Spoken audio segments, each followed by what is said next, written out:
সম্মানিত উপস্থিতি, কুয়েটের সম্মানিত শিক্ষার্থীবৃন্দের উদ্যোগে আয়োজিত আজকের এই সিরাত সেমিনারের সম্মানিত সভাপতি, অত্র প্রতিষ্ঠানের সর্বোচ্চ অভিভাবক মাননীয় ভিসি মহোদয় এবং সেই সাথে উপস্থিত আছেন অত্র প্রতিষ্ঠানের সম্মানিত শিক্ষকবৃন্দ, আমার পিতৃতুল্য মুরব্বীরা, সেই সাথে উপস্থিত আছেন আমার উস্তাজে মোহতারাম, আমার অত্যন্ত শ্রদ্ধার শিক্ষকবৃন্দ যারা খুলনা দারুল উলুমে বিভিন্ন দায়িত্বে নিয়োজিত আছেন, বিশেষ করে খুলনা দারুল উলুমের মহাপরিচালক মহোদয়, সেই সাথে উপস্থিত আছেন আকিজ গ্রুপের সম্মানিত চেয়ারম্যান এবং আদ্দিন মেডিকেল কলেজ হসপিটালের প্রতিষ্ঠাতা এবং কর্ণধার জনাব আলহাজ ডাক্তার মহিউদ্দিন হাফিজাহুল্লাহ সহ আরও অন্যান্য আমার প্রাণপ্রিয় শিক্ষার্থী ভাই এবং বন্ধুগণ, আপনারা দীর্ঘ সময় থেকে নিয়ে গুরুত্বপূর্ণ বক্তব্য শুনে আসছেন।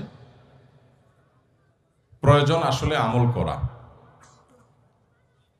আমরা যারা নিজেদেরকে মুসলিম পরিচয়ে পরিচিত করি, আল্লাহ সুবহানাহু ওয়া তাআলার কাছে কৃতজ্ঞতা জ্ঞাপন করছি, মুসলিম হিসেবে আমরা অনেকেই ইসলামের যে সমস্ত বিষয়গুলো আমরা জানি বুঝি সেগুলো আমাদের জীবনে বাস্তবায়ন করি না। অর্থাৎ আমরা যতটা মুসলিম পরিচয় দিতে গর্ববোধ করি, মুসলিম হিসাবে আমাদের করণীয় কাজগুলো করতে আমরা ততটা স্বাচ্ছন্দ্য বা আনন্দ অনুভব করি না। তো আমার মনে হয় যে সমস্ত বক্তব্য ইতোমধ্যে হয়েছে, যে সমস্ত আলোচনা হয়েছে, অনেক গুরুত্বপূর্ণ বক্তব্য নিশ্চয়ই হয়েছে, সেগুলো আমল করা আমাদের জন্য বেশি গুরুত্বপূর্ণ। আমি মূলত নবী করিম সাল্লাল্লাহু আলাইহি সাল্লামের সিরাত বা তার জীবন ইতিহাসের সুনির্দিষ্ট কোনো অংশ বা কোনো দিক নিয়ে কথা না বলে, নবী করিম সাল্লাল্লাহু আলাইহি সাল্লাম আমাদেরকে যে শরিয়াহ বা আমাদেরকে যে জীবন দর্শন দিয়ে গেছেন, সেই জীবন দর্শন নিয়ে আমরা সংক্ষেপে কিছু কথা বলতে চাই। নবী করিম সাল্লাল্লাহু আলাইহি সাল্লাম যে ইসলামী শরিয়া আমাদের কাছে রেখে গেছেন, সেই ইসলামী শরিয়ার সৌন্দর্যগুলোর কয়েকটাকে আমরা খুব সংক্ষেপে আলোকপাত করতে চাই।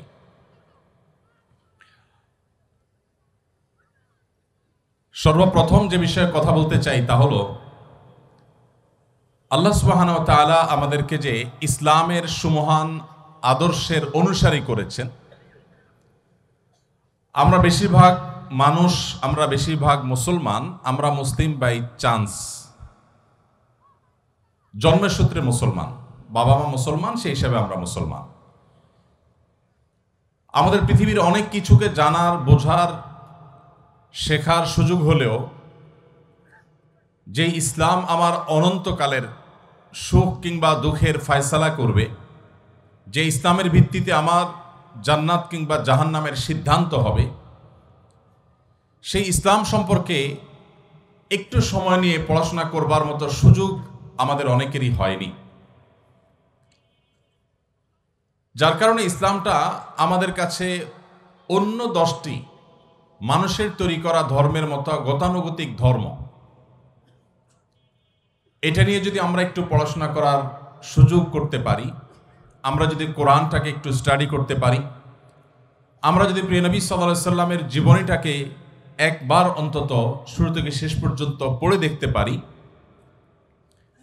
আমরা যদি নবী করিম সাল্লাল্লাহু আলাইহি সাল্লাম এবং খোলাফায়ে রাশেদা তথা ইসলামের সোনালী যুগের স্বর্ণ মানবদের ইতিহাস একটু ঘেঁটে দেখতে পারি, তাহলে সেক্ষেত্রে আমাদের ইসলামটা গতানুগতিক না হয়ে ইসলামটা হবে আমাদের যথাযথ, এবং ইসলাম চর্চা করাটা হবে আমাদের জন্য তৃপ্তির, আনন্দের, এবং সেটি আমাদেরকে মানসিক প্রশান্তি এনে দিবে ইনশাআল্লাহ তাআলা।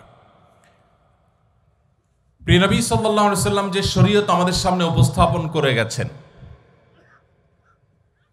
তার এই শরিয়ার যে সৌন্দর্য আছে সেগুলো নিয়ে আলোকপাত অনেক দীর্ঘ সময় নিয়ে করা যাবে। আমরা শুধু মোটা দাগে একটি বিষয় বলি, মুহাম্মদ সাল্লাল্লাহু আলাইহি সাল্লাম পৃথিবীকে কি দিয়ে গেছে। বিশেষ করে বিজ্ঞানের এই পৃথিবীতে, আপনারা সবাই সায়েন্সের ছাত্র, বিজ্ঞান মানুষের জীবন মানকে অনেক সহজ করেছে, উন্নত করেছে, অনেক কিছু দিয়েছে।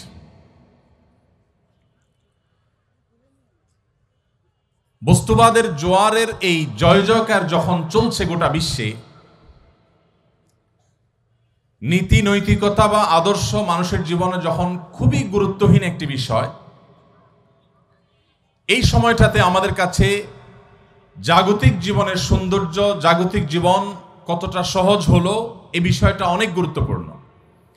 এবং সেই কারণে মুহাম্মদ সাল্লাল্লাহু আলাইহি ওয়াসাল্লাম পৃথিবীতে বিজ্ঞানের কোন থিওরি আবিষ্কার করে গেছেন, মানুষের জীবনমান উন্নয়ন করার ক্ষেত্রে তার কি ভূমিকা ছিল, এরকম বিষয় আশয়গুলোকে আমরা উপস্থাপন করে তাকে অন্যদের সাথে আমরা তুলনা বা কম্পেয়ার করার চেষ্টা করি। অথচ মুহাম্মদ সাল্লাল্লাহু আলাইহি সাল্লাম বিশ্ববাসীকে যা দিয়ে গেছেন, তার অনুসারীরা মুসলিম শাসকগণ, সোনালী যুগের স্বর্ণ মানবগণ, বিশেষ করে খোলাফা রাশেদা সহ তৎপরবর্তী যে মহান ব্যক্তিত্বগণ ছিলেন, তারা বিশ্বকে কি দিয়ে গেছে সেটার মূল্য কতখানি, এটা কোনো সংক্ষিপ্ত সময়ের বক্তব্য দিয়ে আসলে অনুধাবন করা সম্ভব নয়। আমি একটি বই রেকমেন্ড করতে চাই, যদি আপনাদের হাতে সময় থাকে। ভারতবর্ষের একজন বড় মনীষী ছিলেন, একজন বড় ইসলামিক স্কলার ছিলেন, ভারতের লখনৌর নদওয়াতুল উলামার সৈয়দ আবুল হাসান আলী আন-নাদবী রাহিমাহুল্লাহ, যিনি পশ্চিমের বড় বড় বিশ্ববিদ্যালয়গুলোতে একজন আলেম এবং ইতিহাসের ছাত্র হয়েও অতিথি লেকচারার হিসাবে বিভিন্ন সময় লেকচার দিতেন। মুসলিম বিশ্বের নোবেল খ্যাত বাদশাহ ফয়সাল অ্যাওয়ার্ড পাওয়া ভারতবর্ষের কয়েকজন ক্ষণজন্মা মনীষীদের একজন ছিলেন। তার লেখা একটা বই মাযা খাসিরাল আলামু বিইনহিতাতিল মুসলিমিন, বইটি তিনি আরবিতে লিখেছেন। এই বইয়ের ভূমিকা তিনি লিখেছেন যে এই বই যখন আমি আরবি ভাষায় লিখি, তখনও পর্যন্ত আমি কোনো অ্যারাবিয়ানের সাথে আমার সাক্ষাৎ হয়নি এবং কোনো আরব দেশে অন্য কোনো কাজে তো বটেই, এমনকি হজ বা ওমরা করার যাওয়ার সুযোগও আমার হয়নি। তার বয়স ছিল সম্ভবত তখন 17 কি 18। এই বয়সে তিনি যে বই লিখেছেন মাযা খাসিরাল আলাম বিইনহিতাতিল মুসলিমিন আরবিতে, সেই বই নাই। মিডল ইস্টের এমন কোন সমৃদ্ধ লাইব্রেরি একটিও খুঁজে পাওয়া দুঃসাধ্য হবে। আমি 10-10টি বছর মিডল ইস্টে কাটিয়েছি। মিডল ইস্টের যে সমস্ত ভাইয়েরা সেখানে পড়াশোনা করছেন বা মধ্যপ্রাচ্যের বিভিন্ন বিশ্ববিদ্যালয়গুলো, বিভিন্ন শিক্ষা প্রতিষ্ঠানগুলো, বিভিন্ন লাইব্রেরি সম্পর্কে ন্যূনতম ধারণা রাখেন এমন যে কেউ বলতে পারবেন। সংক্ষেপে তাকে আলিমিয়া নদবী বলা হয়। আলিমিয়া নদবীর এই বইটি নেই, এরকম কোনো লাইব্রেরি সেখানে খুঁজে পাওয়া কঠিন হবে। খোদ সৌদি আরবের একাধিক মিনিস্ট্রি সরকারি খরচে, আরও বহু আগের কথা বলেছি, প্রতিযোগিতা করে ওয়াজারাতুস সাকাফাত ওয়াল ইলাম সংস্কৃতি বিষয়ক মন্ত্রণালয়, ওয়াজারাতুশ শুউনুল ইসলামিয়া ধর্ম বিষয়ক মন্ত্রণালয়, ইসলামিক অ্যাফেয়ার্স বিষয়ক মন্ত্রণালয়, একাধিক মিনিস্ট্রি প্রতিযোগিতা করে তার এই বই লক্ষ লক্ষ কপি প্রিন্ট করে বিতরণ করেছে। এটি অতীতের কথা বলছি আমি, বর্তমানের কথা নয়। সৈয়দ আবুল হাসান আলী নদভী রহমতুল্লাহ আলাইহি তার এই বইয়ে প্রমাণ করেছেন, পৃথিবীর চালকের আসনে যখন মুসলমানরা ছিল তখন পৃথিবী কি পেয়েছে, আর আজ পৃথিবীর চালকের আসনে মুসলমানরা নেই তাতে পৃথিবী কি হারিয়েছে। এটাই হলো তার আলোচনার টপিক এই বইয়ের। এই বইটি বাংলা অনুবাদ হয়েছে, ইসলামী ফাউন্ডেশন থেকে অনুবাদ করা হয়েছে। আবু সাইদ মোহাম্মদ ওমর আলী ইসলামী ফাউন্ডেশন একজন পরিচালক ছিলেন, এই অঞ্চলেরই মানুষ, চুয়াডাঙ্গার মানুষ, তিনি অনুবাদ করেছেন। মাওলানা আবু তাহের মেজবাহ অনুবাদ করেছেন, আরও একাধিক মানুষ অনুবাদ করেছেন। এই বইটি বাংলা অনুবাদ হয়ে গেছে, ইংলিশে বিভিন্ন ভাষায় আছে। আপনি মুসলমানের সন্তান হিসেবে এই বইটি যদি একবার পড়েন, আমার বিশ্বাস যে ইসলামের সোনালী যুগের স্বর্ণ মানবদের যে অবদান মানব জাতির প্রতি ছিল সে সম্পর্কে আপনি কিঞ্চিত হলেও ধারণা পাবেন। আমাদের দুর্ভাগ্যের বিষয় হলো আমরা সাবকন্টিনেন্টের মুসলমানরা, বিশেষ করে আমরা শুনে শুনে মুসলমান হতে অনেক বেশি পছন্দ করি, স্বাচ্ছন্দ্য বোধ করি। আমরা ঘন্টাকে ঘন্টা ওয়াজ শুনতে খুব পছন্দ করি। পছন্দের বক্তার বক্তব্য 2-3 ঘন্টা 4 ঘন্টা শুনতে আমাদের কষ্ট হয় না। রাত 12টা 1টা পর্যন্ত এদেশে বহু ওয়াজ মাহফিল হয়। কিন্তু 1 ঘন্টার জন্য আমরা কোনো গুরুত্বপূর্ণ বই পড়ার সময় বেশিরভাগ ক্ষেত্রে বের করতে পারি না। আমার সামনে আপনারা যারা উপবিষ্ট আছেন, আমি আমার সময় তো শিক্ষার্থীবৃন্দদেরকে বলছি, আপনাদের এই বয়সে ছাত্র জীবনে অবসর সময় আপনারা চাইলে একটু সময় বের করতে পারেন। আমি শুধু আজ এই সিরাত সেমিনারের মাধ্যমে আপনাদেরকে উদাত্ত আহ্বান রেখে যেতে চাই, আপনার জীবনে একটি বারের জন্য হলেও পুরো কোরআনে কারিমের শুরু থেকে শেষ পর্যন্ত বুঝে বুঝে পড়ার চেষ্টা করবেন। নবী করিম সাল্লাল্লাহু আলাইহি সাল্লামের জীবনী, যে কোনো একটা জীবনী গ্রন্থ, সমৃদ্ধ কোনো একটা জীবনী গ্রন্থ, এটা শুরু থেকে শেষ পর্যন্ত কমপক্ষে একবার পড়ার চেষ্টা করবেন।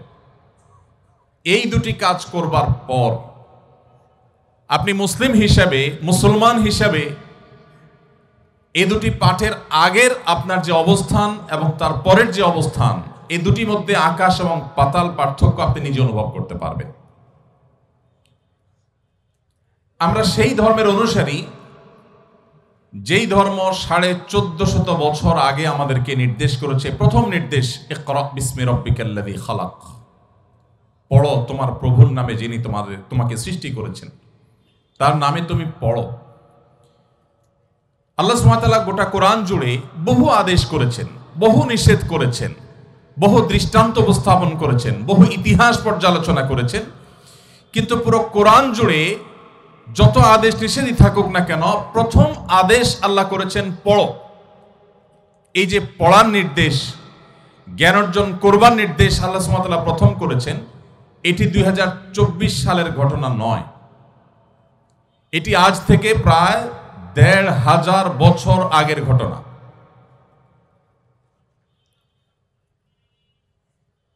দেড় হাজার বছর আগের পৃথিবী যদি আমরা একটু কল্পনা করি, তাহলে আমাদের স্মৃতিপটে কি ভাসতে পারে?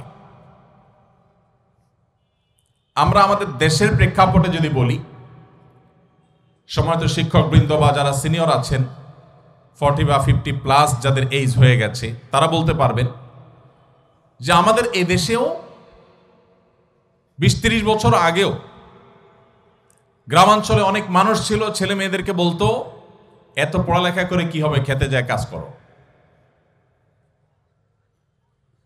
এখন এমন একটা সময় এসেছে, একজন খেটে খাওয়া দিনমজুর ভাই, তিনিও তার ছেলে মেয়েকে জ্ঞান অর্জন করাবার, পড়ালেখা করাবার গুরুত্ব তিনি বোঝেন। এই যদি হয় 20-30 বা 40 বছর আগের বাংলাদেশের কথা, তাহলে 1500 বছর আগের পৃথিবীর অবস্থা কেমন ছিল?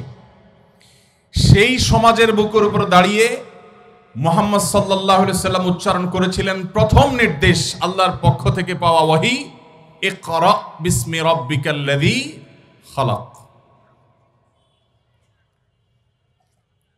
আজ পৃথিবীর এই চাকচিক্য দেখে যে সমস্ত মুসলিম ভাইয়েরা আমার ইসলাম নিয়ে হীনম্মন্যতায় ভুগছেন, যাদের মধ্যে এই সংশয় কাজ করছে যে আসলে আমরা মুসলমানরা পৃথিবীর জন্য কি করলাম? ইউরোপিয়ানরা আমাদেরকে সব দিয়েছে, পশ্চিমারা আমাদেরকে জীবনমানকে উন্নত করেছে, তাদের গবেষণা, তাদের থিওরি, তাদের জ্ঞান বিজ্ঞান, তাদের টেকনোলজি, তাদের শিল্প, এসব কিছু দ্বারা আমরা উপকৃত হচ্ছি।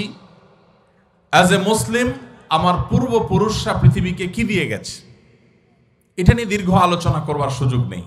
আমি শুধুমাত্র রেকমেন্ড করলাম, যদি সুযোগ থাকে, মুসলমানদের পতনে বিশ্ব কি হারালো বইটির অনুবাদ, আর আরবি নাম, মূল বইয়ের নাম হলো মাজা খাসিরাল আল বিন হায়াতাতুল মুসলিমিন। বিভিন্ন ভাষায় অনুবাদ হয়েছে, বাংলায় একাধিক পণ্ডিত ব্যক্তি অনুবাদ করেছেন। তো এই বইটি আপনি পড়লে আপনার এই প্রশ্নের উত্তর পেয়ে যাবেন। মুহাম্মদ সাল্লাল্লাহু আলাইহি সাল্লাম, তিনি পৃথিবীকে কি দিয়ে গেছেন?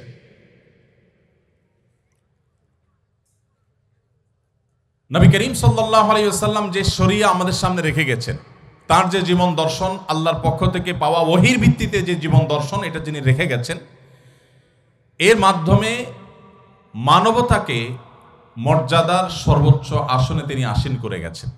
কিভাবে? আপনারা জানেন, নবী করিম সাল্লাল্লাহু আলাইহি ওয়াসাল্লামের আবির্ভাবের পূর্বে তখনকার আরবে, তখনকার মধ্যপ্রাচ্যে মানুষ মানুষের দাস ছিল। মানুষ নিজের হাতে প্রতিমা তৈরি করে তাকে পুজো করত, মানুষ বিভিন্ন পাথরকে পুজো করত, মানুষ বিবস্ত্র হয়ে পবিত্র কাবা ঘরের চারপাশে প্রদক্ষিণ করাকে ইবাদত মনে করত। হেন কোনো কুসংস্কার নাই যে তখনকার মধ্যপ্রাচ্যে, আরবে, মক্কার মানুষদের মধ্যে, মুশরিকদের মধ্যে ছিল না। নবী করিম সাল্লাল্লাহু আলাইহি সাল্লাম এসে মানুষকে আহ্বান করলেন, ইয়া আইয়ুহান নাস, হে বিশ্ববাসী, হে মানব সম্প্রদায়, কুলু লা ইলাহা ইল্লাল্লাহ তুফলিহু, তোমরা একত্ববাদের সাক্ষ্য দাও। মানুষের সৃষ্টিকর্তা আল্লাহ ছাড়া মানুষের এই ললাট, মানুষের এই কপাল, মানুষের এই শির কারোর সামনে অবনত হতে পারে না।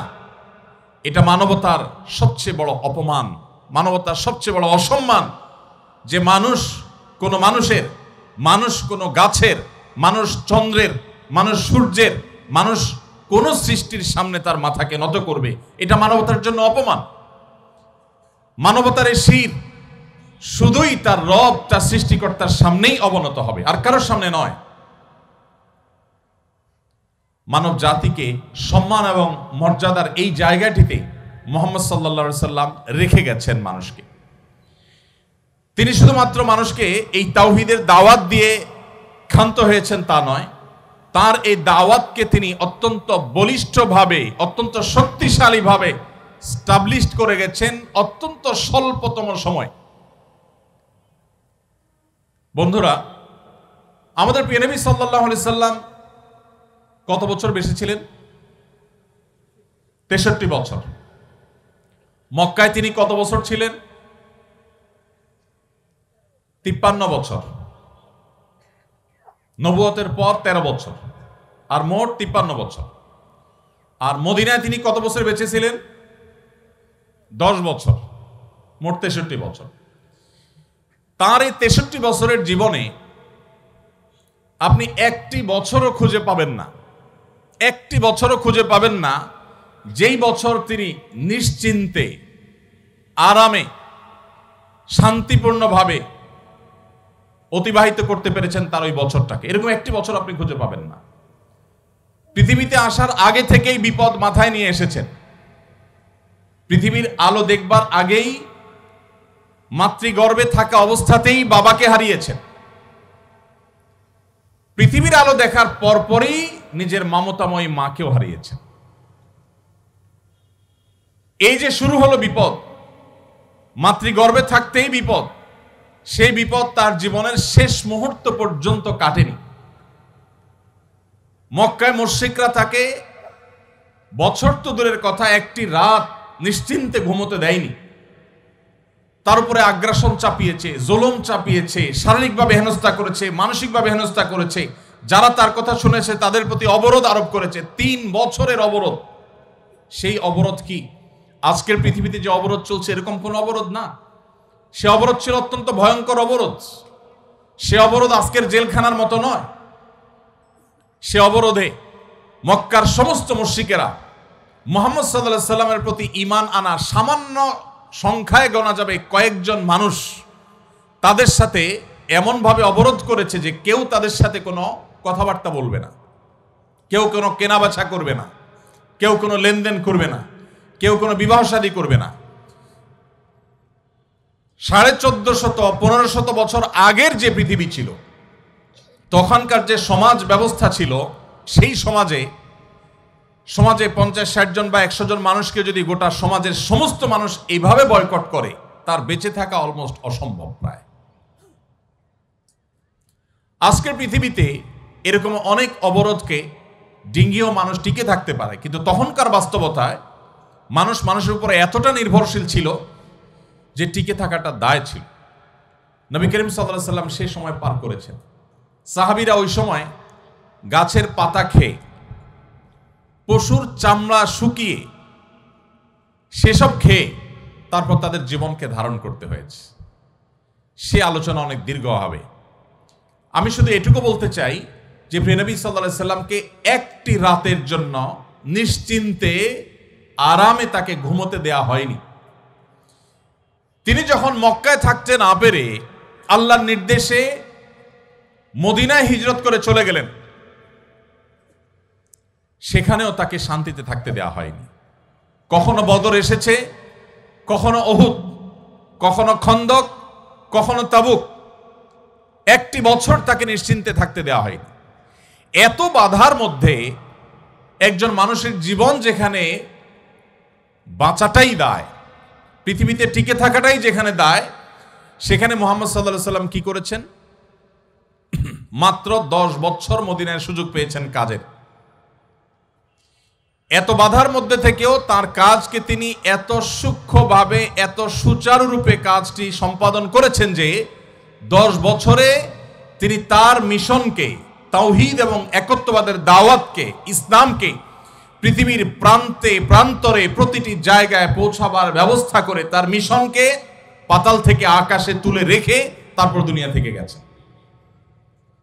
সম্মানিত ভাইরা, 10 বছর তো আমাদের জীবনে একটা পরিবারের যে অবস্থা সেটা পরিবর্তন করার জন্য যথেষ্ট হয় না। আপনারা পড়াশোনা শেষ করে যখন চাকরিতে ঢুকবেন বা কোনো উদ্যোক্তা হবেন, কোনো ব্যবসা বাণিজ্য, কোনো একটা কিছু শুরু করবেন, 10 বছর তো গোছাতেই লাগে। সেখানে 10 বছরে গোটা পৃথিবীর পট পরিবর্তন করে দিয়েছেন মুহাম্মদ সাল্লাল্লাহু আলাইহি সাল্লাম। ভাইরা আমার, সেই মানুষটি, তার কাছে কি এমন মন্ত্র ছিল, কি এমন শক্তি ছিল যে শক্তি দিয়ে গোটা পৃথিবীকে এভাবে তিনি অত্যন্ত অল্প সময়ের মধ্যে খুব অল্প মূল্যের বিনিময় গোটা পৃথিবীকে তিনি জয় করতে পেরেছেন। আজ আমরা নামধারী মুসলমান বা মুসলমান নাম ব্যবহার করি, মুহাম্মদ সাল্লাল্লাহু আলাইহি সাল্লামের উম্মত হিসেবে নিজেদেরকে দাবি করি, অথচ মুহাম্মদ সাল্লাল্লাহু আলাইহি সাল্লামের আদর্শ সম্পর্কে মৌলিক ধারণা পর্যন্ত আমাদের অনেকের নেই। আমরা হয়তো মুসলমান হিসাবে ইসলামের সেই সুমহান আদর্শ, তার মূল্য, তার মর্যাদা, তার মাহাত্ম্য এটা পৃথিবীতে তুলে ধরতে পারছি না, কিন্তু মুহাম্মদ সাল্লাল্লাহু আলাইহি সাল্লাম খুব অল্প সময়ে সেটা অত্যন্ত সুচারুরূপে সম্পাদন করেছে।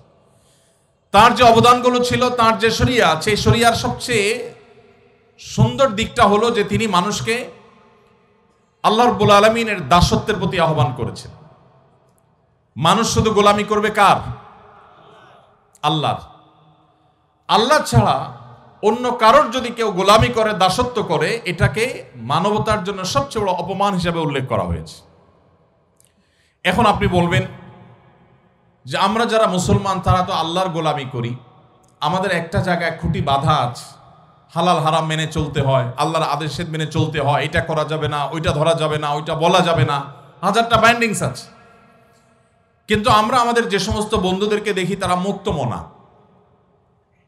পশ্চিমা পৃথিবীর যে সমস্ত মানুষজনকে দেখি তারা কোনো ধর্মীয় বাইন্ডিংসের মধ্যে নাই, তারা তো আমাদের চাইতে আরো বেশি স্বাধীন। আমরা কোনো সৃষ্টির দাসত্ব করি না, শুধু আল্লাহর দাসত্ব করি। তারা তো আল্লাহরও দাসত্ব করে না, সৃষ্টিরও করে না, তাহলে তো আমাদের চাইতে আরো বেশি তারা স্বাধীন হয়ে গেল। আসলে কি তাই? নবী করিম সাল্লাল্লাহু আলাইহি সাল্লামের বিভিন্ন হাদিস যদি আপনি পাঠ করেন, আপনি দেখবেন তিনি মানুষকে দুই ভাগে ভাগ করেছেন। এক শ্রেণী মানুষ আল্লাহর দাসত্ব করে, আরেক শ্রেণী মানুষ নিজের প্রবৃত্তির দাসত্ব করে। পৃথিবীতে দাস ছাড়া কেউ নেই, সবাই দাসত্ব করে। কিছু মানুষ নিজের সৃষ্টিকর্তার দাসত্ব করে, আর কিছু মানুষ নিজের অজান্তে নিজের নফস বা প্রবৃত্তির দাসত্ব করে।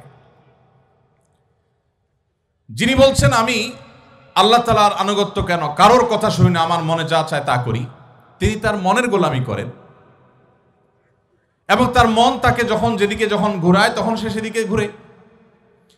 আল্লাহ রাব্বুল আলামিনের গোলামি যারা করেন তাদের এই দাসত্ব, এটা তাদের মনে কখনো সংকীর্ণতা তৈরি করে না।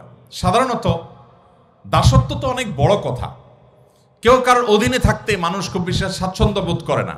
সৃষ্টিগতভাবে মানুষ চায় যে নিজের মতো চলতে, কারোর খবরদারি, কারোর কর্তৃত্বের অধীনে থাকা মানুষের কাছে কখনোই ভালো লাগে না। কিন্তু আল্লাহ রাব্বুল আলামিনের দাসত্ব, এটা যদি কেউ প্রকৃত অর্থে অবলম্বন করে থাকে, এটার এক্সারসাইজ যদি কেউ করে, এটার চর্চা যদি কেউ করে, তাহলে এই লোক আল্লাহর দাসত্ব করেও মানসিক যে প্রশান্তি এবং সুখ অনুভব করে, পৃথিবীর তথাকথিত মুক্তমনা, কোন ধর্মের অনুসরণ ছাড়া, সৃষ্টিকর্তার বিশ্বাস থেকে মুক্ত থেকে পৃথিবীতে মানুষ কখনো এতটা মানসিক সুখ বা শান্তি পেতে পারে না। আপনি নিজে আল্লাহ রাব্বুল আলামিনের দাসত্ব যদি কিছু কাল করে দেখেন, ফার্সি ভাষায় একজন কবি বলেছেন, সালেহাতু সাঙ্গে বুদিদিল খারাস আজমুদে এক জামানা খাকে বাস। বহুকাল তো আপনি পাথর হয়েছিলেন, মনে যা চেয়েছে তা করে বহুকাল বেরিয়েছেন, কিছু কালের জন্য পরীক্ষা করে হলেও একটু মাটি হয়ে দেখুন, আল্লাহ সুবহানাহু ওয়া তাআলার গোলামি এবং দাসত্বকে অবলম্বন করে দেখুন। আল্লাহর শপথ করে বলছি, আপনি আল্লাহর সামনে আপনার মাথাকে যখন অবনত করে আপনি তাসবিহ নিবেদন করবেন, আল্লাহর পবিত্রতা জ্ঞাপন করবেন, আপনার যে কোনো বিপদে, যে কোনো কষ্টে যখন দুহাত তুলে চোখের পানি ছেড়ে দিয়ে আল্লাহর কাছে আপনার মনের কথাগুলো তুলে ধরবেন, আপনি হালকা অনুভব করবেন। কোনো মানুষের কাছে যদি আপনি যে নিজের চাওয়ার কথা বলেন, কোনো মানুষের কাছে যদি আপনি কোনো কিছু বলেন, হাত পাতেন, তো মানসিকভাবে আপনার কষ্ট হবে, আপনার দুঃখ হবে, অপমান বোধ হবে, লাঞ্ছনা অনুভব হবে যে আমি অমুকের কাছে ছোট হয়েছি। কিন্তু আপনি আপনার সৃষ্টিকর্তাকে যদি কখনো সেজদা নিবেদন করে থাকেন, আপনি যদি কখনো আল্লাহর শানে সেজদা দিয়ে তার পবিত্রতা জ্ঞাপন করেন, পুরো অস্তিত্বকে যদি আপনি বিলীন করে দিয়ে থাকেন, আপনার এই জীবনে সবচেয়ে সুখে কাটা মুহূর্তগুলোর মধ্যে একটি অনুভব করবেন সেই পবিত্র সিজদাকে। ভাইরা আমার, এখানে অলৌকিক, অদৃশ্য এবং অবর্ণনীয় এক সুখ আল্লাহ সুবহানাহু ওয়া তাআলা রেখেছেন শুধু আল্লাহর গোলামি এবং দাসত্বের মধ্যে, যেটা মানুষ খেয়াল খুশি মতো চলে তার জীবনে কখনো অর্জন করতে পারে না। পৃথিবীর যে সমস্ত দেশে বা যে সমস্ত অঞ্চলের মানুষ নিজেদেরকে অনেক বেশি স্বাধীন মনে করে, আল্লাহ সুবহানাহু ওয়া তাআলার দাসত্বের শৃঙ্খল থেকে যারা তাদেরকে মুক্ত মনে করেন, সেই মানুষগুলোর এনভায়রনমেন্ট, তাদের পরিবেশ, তাদের প্রকৃতি আমাদের চেয়ে অনেক সুন্দর। আপনারা যারা গিয়েছেন তারা বলতে পারবেন, ইউরোপের সে সমস্ত দেশগুলো, পশ্চিমা পৃথিবীর সে সমস্ত জায়গাগুলো মনে হবে ছবির মতো। গোটা দেশ লেক আর রং বেরঙের গাছে পরিপূর্ণ, মনে হবে যে সেই জান্নাতের যে বিবরণ শুনেছি, মুগ্ধ হওয়ার মতো সব কিছু সেখানে আছে। এবং প্রতি বছর একবার করে বিশ্বের সুখী দেশের তালিকা হয়, সে তালিকায় তারা শীর্ষে থাকে, 1, 2, 3, 4, 5, 6 সব তাদের দখলে থাকে, সবচেয়ে সুখী দেশ। ইন্টারেস্টিং বিষয় হলো, সবচেয়ে সুন্দর অবকাঠামো, সবচেয়ে সুন্দর প্রকৃতি, সবচাইতে অর্থনৈতিকভাবে বলিষ্ঠ দেশ, অপরাধ প্রবণতার সবচেয়ে কম, সবচেয়ে ডিসিপ্লিন এবং সুশৃঙ্খলার দেশ, এমনকি সুখী দেশের তালিকায় শীর্ষে থাকা দেশগুলো, সেগুলোতে আপনি যদি খোঁজ খবর নেন, একটু গুগল করে দেখেন, আপনি দেখবেন আত্মহত্যার প্রবণতা পৃথিবীর সবচাইতে বেশি। অথচ আফ্রিকাতে আপনি মুসলিমদের দেখবেন মাসকে মাস খাবার পাচ্ছে না, তাদের দেশের মাটির নিচে থাকা খনিজ সম্পদ পৃথিবীর মোড়ল দেশগুলো লুণ্ঠন করছে শান্তি রক্ষার নামে, যেটা ওপেন সিক্রেট, আপনারা সবাই জানেন। শান্তি রক্ষার নামে ওই আফ্রিকার গরিব মুসলিম দেশগুলোর খনিজ সম্পদগুলো লুট করছে পৃথিবীর মোড়লরা, যারা আমাদেরকে সকাল বিকাল মানবতার জিকির আর ফিকির শোনায়, সবক শোনায়, যাদের দেখে আমরা মুগ্ধ হই, যাদের দেখে আমরা অবাক হই, তাদের মতো হওয়ার জন্য আমরা লালায়িত থাকি। সেই ভদ্রবেশী মানুষগুলো আফ্রিকার সমস্ত দেশগুলোকে লুটে পুটে খাচ্ছে, যেটা ওপেন সিক্রেট, আজকের পৃথিবীতে জানে না এমন মানুষ পাওয়া কঠিন। ভাইরা আমার, ওই মানুষগুলোর সবই আছে, পৃথিবীর মোড়লগিরি মাতবরি সবই তাদের কাছে আছে, কিন্তু মানসিক শান্তি নেই। আফ্রিকার ওই গরিব অঞ্চলের মুসলমানদেরকে আপনি দেখবেন মানসিকভাবে তারা অনেক বেশি শান্তিতে আছে, তাদের মধ্যে আত্মহত্যার প্রবণতা অনেক কম। এমনকি আমাদের মতো এরকম গরিব দেশ, যে দেশটির হাজারটা সমালোচনা করার দিক পাবেন আপনি, অথচ আমাদের এই প্রিয় স্বদেশেও আপনি তাদের মতো আত্মহত্যার প্রবণতা দেখবেন না। আপনি যদি জাপানে, কোরিয়াতে যান, পৃথিবীর সবচেয়ে সভ্য ভদ্র মানুষ বলা হয় জাপানিজদেরকে, কোরিয়ানদেরকে। তাদেরও একই অবস্থা, এত সুন্দর নেচার, সবকিছু সুন্দর, কিন্তু কেউ বাঁচতে চায় না, মানসিক সুখ নাই। তাদের জীবন তারা কতটা উপভোগ করতে পারছেন, এটা নিয়ে আপনি যদি একটু উন্মুক্ত মনে স্টাডি করেন, আপনার কাছে দিন আলো মতো পরিষ্কার হয়ে যাবে। মুহাম্মদ সাল্লাল্লাহু আলাইহি সাল্লাম যে কাজটি করেছেন সেটি হলো পৃথিবীর মানুষকে আল্লাহর গোলামি এবং দাসত্বের পথে এনে রেখে গেছেন। আর আল্লাহর দাসত্ব করা মানুষ আর কারোর দাসত্ব করে না। তার চাইতে স্বাধীন আর কেউ হয় না, তার চাইতে শান্তিতে আর কেউ থাকে না, তার চাইতে মানসিক সুখ আর কেউ লাভ করে না। এই জিনিসটি মুহাম্মদ সাল্লাল্লাহু আলাইহি সাল্লাম আমাদেরকে দিয়ে গেছেন। মুহাম্মদ সাল্লাল্লাহু আলাইহি সাল্লাম সেই জীবন দর্শন দিয়ে গেছেন। তার যে শরিয়া, সে শরিয়ার আরেকটা সৌন্দর্য হলো এখানে কোনো জবরদস্তি নাই, কোনো বাড়াবাড়ি নাই। কোরআনে কারীমে আল্লাহ বলেছেন লা ইকরাহা ফিদ্দীন, ধর্ম গ্রহণে কোনো প্রকার জবরদস্তি চলবে না। আমি আবারও ফিরে যেতে চাই সেই 1450 বছর 1500 বছর আগে।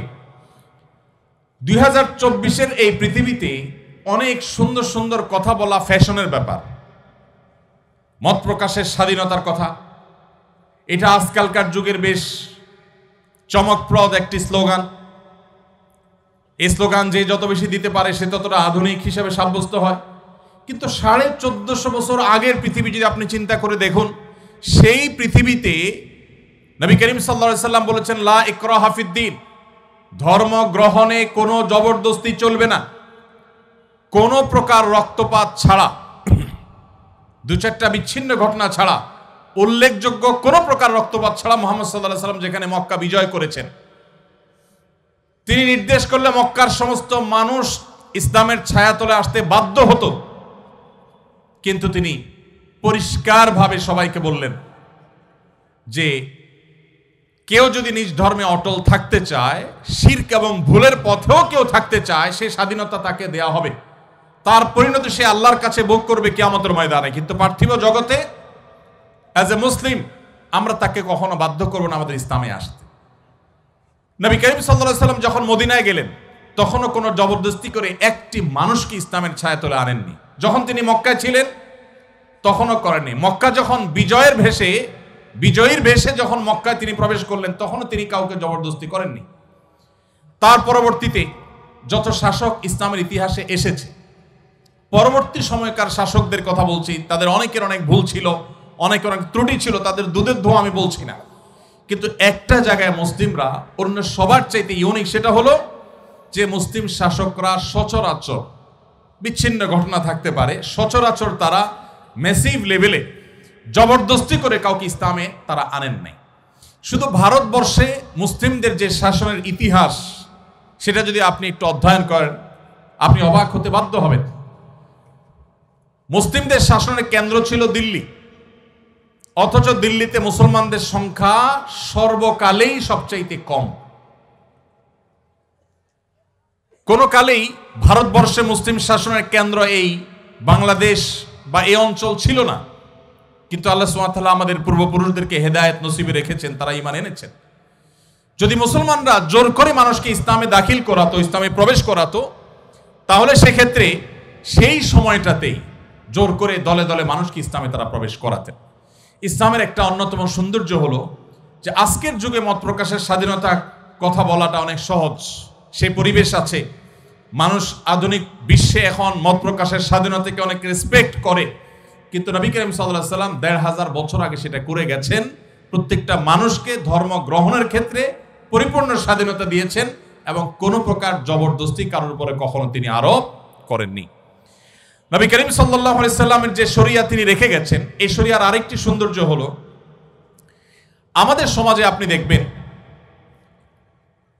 ইসলামী শরিয়ার কথা বলা হলে এক শ্রেণীর মানুষ এটাকে অত্যন্ত বর্বর, অত্যন্ত কষ্টের, অত্যন্ত কঠোর এরকম একটা চিত্র দেওয়ার চেষ্টা করে, এরকম একটা রূপ দেওয়ার চেষ্টা করে যে ইসলাম মানে অনেক জটিল, অনেক কঠিন, মেয়েরা বাহির হতে পারবে না, পড়ালেখা করতে পারবে না, কোনো কথা বলা যাবে না, ধরা ছোঁয়া যাবে না, এরকম একটা ব্যাপার সবার মনে হয়। অথচ আমরা অনেকে জানি না ইসলামী শরিয়ায় ব্যক্তিগত কোনো অপরাধ শরিয়ার বিচারে কোরআন এবং সুন্নাহর আলোকে যেগুলো অপরাধ, যেগুলো পাপের কাজ, গুনাহের কাজ, অন্যায় কাজ, এগুলো যদি ব্যক্তিগত পর্যায়ের হয় ইসলামী শরিয়ার দণ্ডবিধিতে সেগুলোর জন্য কোনো শাস্তির কথাই বলা হয়নি। যেমন ধরা যাক কেউ একজন মিউজিক্যাল ইনস্ট্রুমেন্ট ব্যবহার করে গান করছেন বা গান শুনছেন, যদি তিনি কারো ডিস্টার্বের কারণ না হয় তার এই অপরাধের জন্য ইসলামী হুদুদ বা দণ্ডবিধিতে কোনো হদ বা কোনো শাস্তির কথা, সুনির্দিষ্ট কোনো শাস্তির কথা শরীয়ত বলে দেয়নি।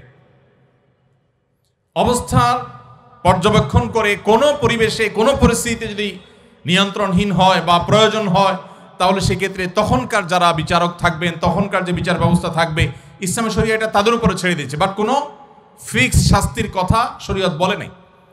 কেউ যদি ইসলামের সবচেয়ে গুরুত্বপূর্ণ বিধান নামাজও না পড়ে, অনেক ইমামদের মতো সে ইসলাম থেকে খারিজ হয়ে যায়, কিন্তু ইসলামী শরিয়ার দণ্ডবিধিতে নামাজ পড়ে নাই এই জন্য তাকে এত বেত্রাঘাত করতে হবে, এতদিন জেল দিতে হবে, অমুক দণ্ড দিতে হবে, এরকম কোনো কথা বলে নাই। এভাবে একজন মানুষ মুসলিম হয়েও যদি অনেক অপরাধে লিপ্ত হয়, যেই অপরাধটার ক্ষতি ওই ব্যক্তির উপরেই শুধুমাত্র বর্তাবে, সমাজের উপরে বর্তাবে না, শরীয়ত ওইটার জন্য কোনো শাস্তির বিধানের কথা পরিষ্কার করে নির্দিষ্ট করে বলেইনি। এর বিপরীতে যদি এমন কোন অপরাধ কেউ করে যেই অপরাধটা সমাজকে ক্ষতিগ্রস্ত করতে পারে, কেউ চুরি করলো, কেউ ডাকাতি করলো, ছিনতাই করলো, ধর্ষণ করলো, এমন কোন অপরাধ করলো যেই অপরাধের প্রবণতা সমাজে বৃদ্ধি হয়ে সমাজকে রুগ্ন করে দিতে পারে, সেটার ব্যাপারে ইসলাম কঠোর শাস্তির কথা বলেছে। তাহলে ইসলামী শরিয়া মানে যে ভীতিকর একটা বিষয়, এটাকে নানাভাবে পশ্চিমারা আমাদের সামনে তুলে ধরেছে, আমরা সেটাকে গিলছি গোগ্রাসে। আমাদের দেশের এক শ্রেণী মিডিয়া ইসলামকে, ইসলামী শরিয়াকে আসামের কাঠগড়া রেখে এমনভাবে আমাদের সামনে চিত্রায়িত করেছে মনে হয় ইসলামী শরিয়া মানে বিরাট ভয়ঙ্কর কিছু। অথচ এখানে ব্যক্তিগতভাবে আপনি ইসলাম লঙ্ঘন করলেও ইসলাম তার জন্য কোনো ইসলামের দণ্ডবিধিতে কোনো দণ্ডের, সুনির্দিষ্ট দণ্ডের কথা বলে না, কোনো হদের কথা বলেনি। একটি সমাজে মানুষ স্বাধীনতা যতটুকু ভোগ করার সুযোগ পেতে পারে তার সবটুকুন ইসলাম রেখেছে। যখনই মানুষের কোনো স্বাধীনতা সমাজকে ক্ষতিগ্রস্ত করবে, অন্যদের মধ্যে সেটা প্রভাবিত হবে, তখন ইসলাম সেখানে ইন্টারফেয়ার করেছে এবং সেখানে দণ্ডবিধির কথা বলেছে। মুহাম্মদ সাল্লাল্লাহু আলাইহি সাল্লাম যে শরীয়ত আমাদেরকে দিয়ে গেছেন, এই শরীয়ত এতটা অগ্রসর, আজ পৃথিবী শিল্প বিপ্লবের পর নানাভাবে পৃথিবীর পরিবেশকে নষ্ট করেছে। পশ্চিমাদের কাছে এখন সবচাইতে মুখরোচক স্লোগানের নাম হলো পরিবেশ রক্ষা। পৃথিবীর সবচেয়ে বেশি বাজেট আজকের পৃথিবীতে পরিবেশের জন্য। পশ্চিমা দেশগুলোতে গেলে আপনি দেখবেন রাস্তার ধারে ধারে তারা সাইকেল চালানোর জন্য আলাদা লেন করে রেখেছে, বিশাল বড় লেন করে, লেন খালি ফেলে রেখেছে। কেন? মানুষ গাড়ি ছেড়ে যেন সাইকেল ধরে, যেন পরিবেশ একটু রক্ষা পায়। পরিবেশ রক্ষার জন্য এখন বহু চিৎকার চেঁচামাচি, বহু আহাজারি, বহু কান্নাকাটি আপনি শুনতে পাচ্ছেন। আর এই সময়টাতে বৃক্ষরোপণ করা, পরিবেশের ভারসাম্য রক্ষা করার জন্য নানান ওয়াজ, নসিহত, লেকচার, সেমিনার, সিম্পোজিয়াম, বক্তব্য, গবেষণা আপনি দেখতে পাচ্ছেন। এটা কখন পৃথিবীর মানুষ আঁচ করেছে? যখন পৃথিবী অপরিকল্পিত তথাকথিত আধুনিকায়নের নামে পৃথিবীর তার স্বকীয়তা হারিয়েছে। কলকারখানা, কালো ধোঁয়া, এরকম শিল্পোন্নয়নের নামে পৃথিবীর পরিবেশকে যখন ধ্বংস করা হয়ে গেছে, এখন পৃথিবীর মানুষ নড়ে চড়ে বসেছে, না আমাদের এই ভারসাম্য ঠিক রাখতে হবে, আর না হলে আমরা বাঁচবো না, পৃথিবী বাঁচবে না। মুহাম্মদ সাল্লাল্লাহু আলাইহি সাল্লাম যে শরীয়ত দিয়ে গেছেন, সেই শরীয়তে পরিবেশের ভারসাম্য রক্ষায়, পরিবেশকে সুরক্ষিত রাখবার জন্য বৃক্ষরোপণ থেকে নিয়ে যে সমস্ত কর্মসূচির কথা বলেছেন, সেটি ওই সেই 1450 বছর আগে বলেছেন, যখন শিল্প বিপ্লব হয়নি, যখন পৃথিবী দূষিত হয়নি, তখন যখন বায়ু দূষিত হয়নি, যখন পরিবেশ নষ্ট হয়নি, তখন তিনি বলেছেন তোমাদের হাতে যদি, কারোর হাতে যদি গাছের কোনো চারা থাকে, আর এদিকে সে দেখতে পায় ইসরাফিল সিংহা ফুৎকার দিয়ে পৃথিবীর এই জগৎকে, সৃষ্টি জগৎকে শেষ করে ফেলবে, মহাপ্রলয় আসছে, এটা যদি কেউ দেখতে পায়, আর তার হাতে থাকা গাছের চারাটা তিনি রোপণ করতে যাচ্ছিলেন, এই মুহূর্তে দেখতে পায় মহাপ্রলয় হয়ে সব ধ্বংস হয়ে যাবে, এই চারা তো থাকবার কথা নয়, এই রকম পরিস্থিতিতেও যেন তিনি গাছ রোপণ করতে দ্বিধা না করেন, ওই সময়ও যেন সে তার হাতে থাকা গাছের চারাটাকে রোপণ করে দেয়। নবী করিম সাল্লাল্লাহু আলাইহি সাল্লাম যখন পরিবেশ রক্ষার জন্য এইরকম নির্দেশনা দিয়েছেন, বৃক্ষরোপণের গুরুত্ব আরোপ করেছেন, মদিনাবাসীকে কৃষি কাজের জন্য উদ্বুদ্ধ করেছেন, কোরআন এবং হাদিসে শুধু কৃষির উপরে যে সমস্ত আয়াত এবং হাদিসগুলো আছে, কয়েক শত আয়াত এবং হাদিস আছে শুধুমাত্র কৃষি কাজের গুরুত্ব আরোপের জন্য, আমরা সেগুলো চর্চা নাই।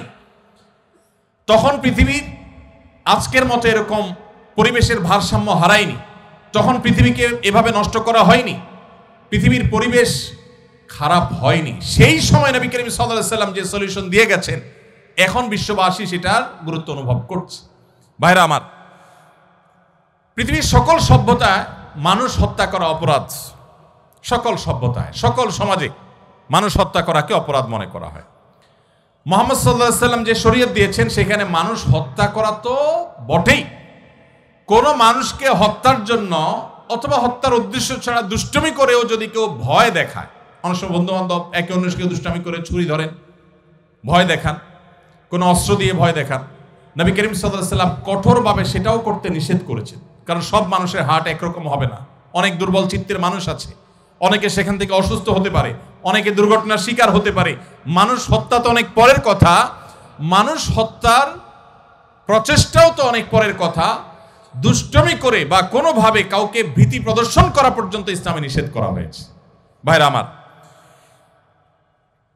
সারা বিশ্বের সমস্ত সভ্যতায় কোনো নারীকে উত্ত্যক্ত করা, শারীরিক বা মানসিকভাবে তাকে হ্যারাসমেন্ট করা, এটা অপরাধ সব সমাজে। ইসলাম তার চাইতে আরো এক ধাপ এগিয়ে। মুহাম্মদ সাল্লাল্লাহু আলাইহি সাল্লাম যে জীবন দর্শন আমাদেরকে দিয়ে গেছেন, সেখানে কোন নারীকে আপনি মুখে অশোভন উক্তি করে তাকে লাঞ্ছিত করা, তাকে হেনস্থা করা, শারীরিকভাবে মানসিকভাবে তাকে হেনস্থা করা, এগুলো তো অপরাধ বটেই। ইসলাম আরো এক ধাপ এগিয়ে বলছে, কোন নারীর সৌন্দর্য অবলোকন করে মনে মনে তুমি যদি তাকে রেপ করো, মনে মনে যদি তাকে নিয়ে তুমি বাজে নোংরা চিন্তা করো, জঘন্য কল্পনা করো, ধর্ষণ করো, তাহলে সেটাও অপরাধের খাতায় গণ্য হবে। পৃথিবী যেটাকে অপরাধ মনে করে না, একজন নারী তার সৌন্দর্য দেখে মনে মনে আপনি বাজে চিন্তা করলেন, মনে মনে খারাপ চিন্তা করলেন, আপনি কল্পনা এবং জল্পনার জগতে আপনি তাকে ধর্ষণ করলেন। আপনার সেই কল্পনাগুলোকে যদি আপনি মুখের ভাষায় প্রকাশ করেন, পৃথিবীর কোনো নারী সেটাকে স্বাভাবিকভাবে নিবে না। যত উদারতার কথা বলেন, কোন অমুসলিম নারীও এটাকে কখনো স্বাভাবিকভাবে নিবে না। আপনি যেটা মনের কল্পনার জগতে তাকে নিয়ে ভাবছেন, সে নোংরা কথাটা যদি মুখে প্রকাশ করেন, আপনাকে সুযোগ পেলে সে জুতাপিটা করবে।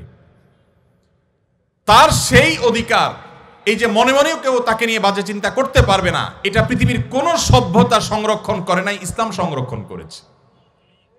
কিভাবে ইসলাম সংরক্ষণ করেছে?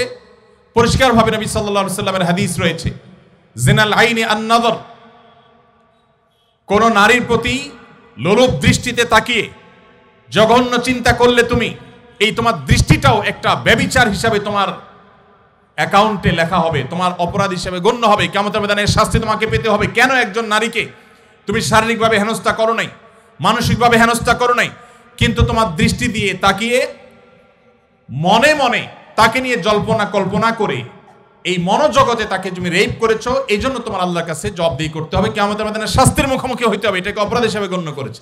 পৃথিবীর কোন সভ্যতা যেটাকে অপরাধ হিসাবে গণ্য করেনি। ভাইরা আমার, বিচার বহির্ভূত হত্যা পৃথিবীর সকল সভ্যতায় খারাপ কাজ, সব সমাজ এটাকে খারাপ মনে করে যে বিচার বহির্ভূত হত্যা করা যাবে না, যে কোনো মানুষের বিচার পাওয়ার অধিকার আছে।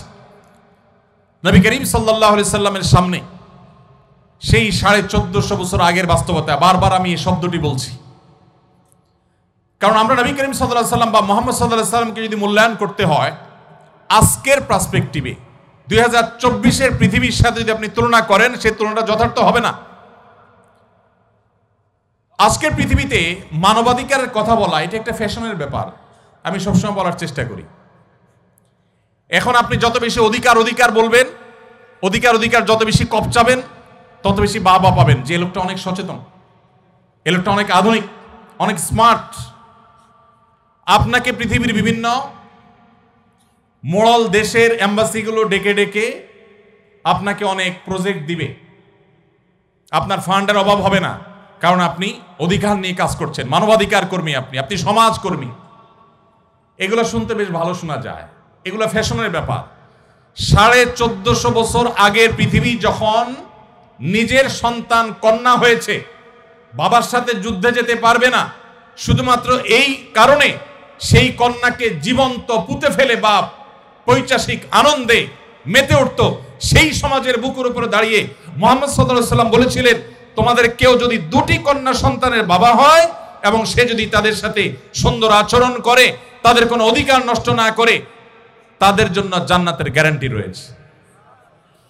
এটা 1450 বছর আগের ওই বর্বর সমাজের বুকের উপরে দাঁড়িয়ে তিনি বলেছিলেন। যে আরাবিয়ানরা তাদের বাইরের মানুষকে, অন্য ভাষার মানুষকে মানুষ মনে করতে 10 বার ভাবত, সেই সমাজের মানুষের বুকের উপরে দাঁড়িয়ে ঐতিহাসিক বিদায় হজের ভাষণে তিনি বলেছিলেন, আলা লা ফাদলা লি আরাবিয়্যিন আলা আজমি ওয়ালা লি আজমিয়্যিন আলা আরবি। মনে রাখবে, কোন আরাবিয়ানের কোন শ্রেষ্ঠত্ব নেই কোন আরাবিয়ানের উপরে।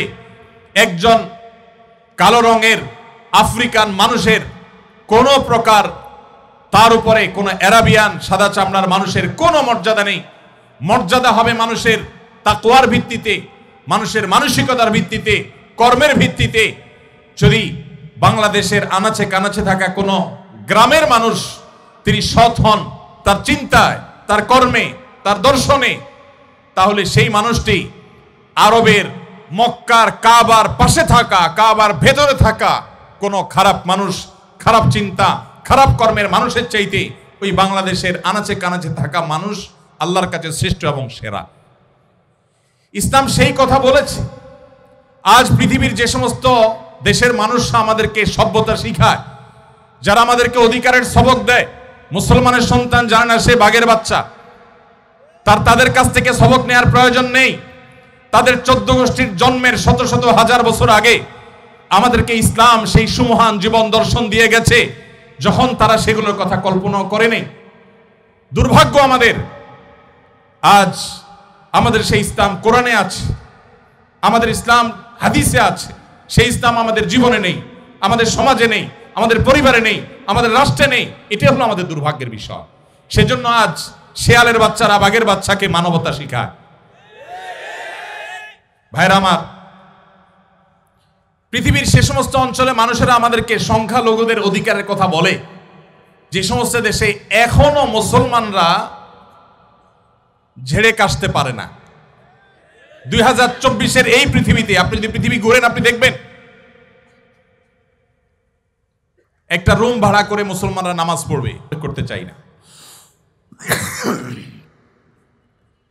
তাদের ক্রিসমাস ডে উপলক্ষে আপনি দেখবেন সকল শিক্ষা প্রতিষ্ঠানের স্টুডেন্টরা বর্ণিল লাল কালারে তারা সুসজ্জিত হয়ে ওই দিন শিক্ষা প্রতিষ্ঠানে যাচ্ছে, আনন্দ করছে, উৎসব করছে, ফুর্তি করছে।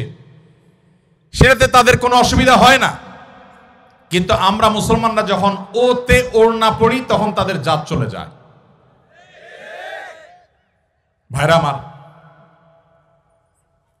নারী অধিকারের কথা বলা তো এখন ফ্যাশনের ব্যাপার। এটা বলা তো এখন সেফ জোনে থাকার ব্যাপার। আপনি যত বেশি নারী অধিকার নিয়ে কপচাবেন, তত বেশি ওই যে বিদেশি এম্বাসিগুলো এসে আপনাকে সেদে সেদে প্রজেক্ট দিয়ে যাবে, পত্রিকাগুলো আপনাকে কাভারেজ দিবে। মুহাম্মদ সাল্লাল্লাহু আলাইহি সাল্লাম যখন নারী মুক্তির জন্য কাজ করেছেন, তখন পৃথিবীতে বাহবা দেওয়ার কেউ ছিল না। গোটা সমাজের বিপরীতে একা দাঁড়িয়ে, ওই সমাজের বুকের উপরে দাঁড়িয়ে নারী অধিকারের ওয়াজ করেন নাই, নারী অধিকারকে প্রতিষ্ঠা করে দিয়ে গেছেন। বেলালে হাবশী রাদিয়াল্লাহু তাআলা আনহু ছিলেন বাহিরের মানুষ, মক্কার না, মদিনার না, বাহির থেকে আসা। আবার গায়ের রং ছিল ব্ল্যাক, কালো। আবার ছিলেন কৃতদাস। মক্কার মানুষদের যে ইগো এখনো আছে, আরবিয়ানদের যে ইগো, আর সে আমল তো আরো বেশি ছিল। তাদের সে যে ইগোর কারণে একাধারে একটা মানুষ বহিরাগত, আরেক দেশের মানুষ, ভিনদেশী, আবার তার গায়ের রং ভিন্ন, ব্ল্যাক, আবার তিনি কৃতদাস ছিলেন। এতগুলো বিষয় থাকার পর তখনকার আরবের মানুষদের ঘৃণা করার জন্য যেখানে যথেষ্ট ছিল, সেই ব্যক্তিকে মুহাম্মদ সাল্লাল্লাহু আলাইহি সাল্লাম তার মুয়াজ্জিন নিয়োগ দিলেন। আজ পৃথিবীতে যারা আপনাকে মানবতার সবক দেয়, তাদের দেশে এখনো সাদা আর কালো মারামারি হয়, এখনো তারা বৈষম্যের মধ্যে আছে। মুসলমান আজ তার ইসলাম নিয়ে দ্বিধায় পড়ে গেছে, সন্দিহান হয়ে গেছে। কারণ সে পড়াশোনা করে মুসলমান না, সে ওয়াজ শুনে মুসলমান, সে জন্মসূত্রে মুসলমান, সে মুসলমান বাই চয়েস না, সে পড়াশোনা করে মুসলমান না। আপনারা শিক্ষিত মানুষ, আপনারা জাতির বিবেক, আপনারা আগামীর বাংলাদেশ, আপনারাই আমাদেরকে নতুন বাংলাদেশ উপহার দিয়েছেন, আপনারাই আমাদেরকে স্বপ্ন দেখিয়েছেন। আমি আপনাদেরকে আজ এই সিরাত মাহফিলের মাধ্যমে উদাত্ত আহ্বান রাখতে চাই, আসুন জন্মসূত্রে মুসলমান নয়, ইসলামকে জানার চেষ্টা করি, পড়ার চেষ্টা করি। কোরআনটা খুলুন, সিরাতের বই একবারের জন্য জীবনে পড়ুন। আমি আবারও আল্লাহর উপরে ভরসা রেখে শপথ করে বলতে পারি, আপনি মুসলিম হিসাবে আপনার ইসলামের প্রতিটা বিধানকে আপনি এনজয় করবেন, আপনি তৃপ্তির সাথে প্রত্যেকটা বিধান পালন করবেন। আপনার কাছে নামাজ বোঝা মনে হবে না, আপনার কাছে ইসলাম পালনটাকে বোঝা মনে হবে না, এটা ধর্মের চাপিয়ে দেওয়া কোনো বিষয় মনে হবে না। এটা আপনার জীবনের সবচেয়ে প্রয়োজনীয় পার্ট আপনার মনে হবে যদি আপনি ইসলামটাকে বোঝার চেষ্টা করেন। আল্লাহ তাআলা আমাদের সবাইকে সেই তৌফিক দান করুন। সমাজে ভাইরা আমার, ইসলামী শরিয়ার সৌন্দর্য নিয়ে আমি বলেছি যে এটা নিয়ে আলোচনা আসলে 2, 4, 5, 7 ঘন্টার বিষয় না, এটা নিয়ে আমাদেরকে স্টাডি করতে হবে, পড়াশোনা করতে হবে। আমি শুধুমাত্র নমুনা স্বরূপ কয়েকটা কথা বললাম যে নবী করিম সাল্লাল্লাহু আলাইহি সাল্লাম আমাদেরকে কি দিয়ে গেছেন। আমি বলছিলাম বিচার বহির্ভূত হত্যার কথা। বিচার বহির্ভূত হত্যা বা বিচার বহির্ভূত ভাবে আইনকে হাতে তুলে নেওয়া, মানুষকে বিচারহীনভাবে কাউকে অন্যায়ভাবে কারোর উপর আঘাত করা, সব সমাজ এটাকে খারাপ মনে করা হয়। ইসলাম তার চাইতে আরো এক ধাপ এগিয়ে। কিভাবে? আপনি কোনো মানুষকে বিচারে প্রমাণিত হওয়ার আগে দোষী সাব্যস্ত করে শাস্তি দেওয়া তো পরের কথা। ইসলাম বলে ইজতানিবু কাসীরাম মিনায-যন্ন ইন্না বা'দায-যন্নি ইসম। কোন মানুষ তার ব্যাপারে চুরির অভিযোগ উঠেছে, সেটা প্রমাণিত হওয়ার আগ পর্যন্ত তাকে মনে মনে চোর হিসাবে যে ধারণা করা, এই যে মনে মনে তার সম্পর্কে কুধারণা করা, ইসলামে সেটাও অপরাধ, হারাম। পৃথিবীর কোন সভ্যতা এটা পাবেন না। সকল সভ্যতা বলবে বিচারে দোষী প্রমাণ হওয়ার আগে কোনো শাস্তি নয়, এটুকু বলবে। ইসলাম তার চাইতে আরো এক ধাপ এগিয়ে। ইসলাম বলে দোষী সাব্যস্ত করে শাস্তি দেওয়া তো যাবেই না বটে, সেই সাথে এমনকি ওই লোকটাকে মনে মনে চোর হিসাবে, মনে মনে খারাপ হিসাবে, ওই সংশ্লিষ্ট অভিযোগে অভিযুক্ত হিসাবে মনে মনে যদি আপনি তাকে নিয়ে কল্পনা করেন, তাকে যদি খারাপ মনে করেন, কুধারণা আপনার ভিতরে তার ব্যাপারে জন্মায়, তাহলে এটা আলাদা একটা অপরাধ হবে। কারণ আপনি মনে মনে তাকে তাচ্ছিল্য করলেন, অপরাধী মনে করেছেন, এটা এক প্রকারের অপরাধ যদি তার অপরাধটা প্রমাণ না হয়। ভাইরা আমার, গর্ব করার জন্য আপনার ইসলামই যথেষ্ট। ইসলাম বিশ্ববাসীকে মানুষ হতে শিখিয়েছে, মানুষকে সবার দাসত্ব বাদ দিয়ে আল্লাহর দাসত্ব, তাওহীদের কথা শিখিয়েছে। ইসলাম আমাদেরকে একটি সভ্য সমাজ, একটা সভ্য পৃথিবী গড়বার জন্য যা যা দরকার তার সব কিছু বলে গেছে। পৃথিবীর সভ্যতার ধ্বজাধারীরা যারা সভ্যতার সবক আমাদেরকে দেয়, তাদের ইতিহাস যদি আপনি খুলে দেখেন, দেখবেন তারা প্রত্যেকেই নানাভাবে পৃথিবীর বিভিন্ন মানুষকে, বিভিন্ন ধর্মের, বিভিন্ন বর্ণের মানুষকে তারা টর্চার করে আজ তারা সভ্য হয়েছে। কিন্তু মুসলমান, তার গর্ব করার যথেষ্ট কারণ আছে। প্রিয় নবী মুহাম্মদ সাল্লাল্লাহু আলাইহি সাল্লাম, তাকে আল্লাহ তাআলা যে দিন দিয়েছেন, এই দিন পৃথিবীতে বিস্তার করবার জন্য আজকের সভ্যতার ভেগধারী মানুষগুলো, যাদের দ্বারা আমরা অনেক বেশি প্রভাবিত, যারা আমাদেরকে আষ্টে পৃষ্ঠে গ্রাস করে ফেলেছে, যারা আমাদের নিজস্ব সংস্কৃতি পর্যন্ত আমাদেরকে ভুলিয়ে দিচ্ছে, সে মানুষগুলো দ্বারা আমরা প্রভাবিত হয়ে গেছি, কারণ ইসলামকে আমরা ভালো করে জানি না। এজন্য আমি আমার বক্তব্য শেষ করতে চাই এই উদাত্ত আহ্বান আবারও রেখে, আসুন ইসলামকে জানার চেষ্টা করি, ইসলামকে বোঝার চেষ্টা করি। আমরা বই পুস্তক হাতে নেই, কোরআনটা হাতে নেই, প্রিয় নবী সাল্লাল্লাহু আলাইহি সাল্লামের জীবনী গ্রন্থ হাতে নেই, আমরা হাতে নেই নবী করিম সাল্লাল্লাহু আলাইহি সাল্লামের সেই অমীয় বাণী হাদিসে রাসূল, আমরা হাতে নেই ইসলামের ইতিহাসের বই। এগুলো আমাদের চোখ খুলে দিবে, এগুলো আমাদের সামনের সে অন্ধকার পর্দাকে দূর করে দিবে, ইসলামকে নতুন করে অনুভব করার, উপলব্ধি করার সুযোগ এনে দিবে। সেই উদাত্ত আহ্বান আপনাদের সবার কাছে আমি ব্যক্ত রাখছি। এবং দীর্ঘ সময় আপনারা কষ্ট করে আমার এই আগোছালো এলোমেলো কথা শুনেছেন, আপনারা সমাজের সবচেয়ে গুরুত্বপূর্ণ অংশ, তারপরও আপনাদের মূল্যবান সময় আপনারা শুনেছেন। মাননীয় ভিসি মহোদয় সহ অন্যান্য শিক্ষকবৃন্দ আমাকে সুযোগ করে দিয়েছেন কিছু কথা বলবার জন্য। আমি খুব গোছানো ভালো বক্তব্য দিতে পারি যে সেরকম না, তারপর আপনারা সময় নিয়ে শুনেছেন, সেজন্য আপনাদেরকে ধন্যবাদ। যদি ভালো কিছু বলে থাকি, আল্লাহ তাআলা আমাকে, আপনাদের সবাইকে আমাদেরকে আমল করার তৌফিক দান করুন। আমাদের সবাইকে ইসলামের আলো দ্বারা আলোকিত হয়ে আমাদের প্রিয় স্বদেশ, প্রিয় মাতৃভূমি এবং গোটা মানব জাতিকে আলোকিত করার তৌফিক আল্লাহ তাআলা আমাদের সবাইকে দান করুন। জাযাকুমুল্লাহু খায়রা ওয়া আখিরু দাওয়ানা আলহামদুলিল্লাহি রাব্বিল আলামিন। আমরা কি প্রশ্নোত্তরে যাব?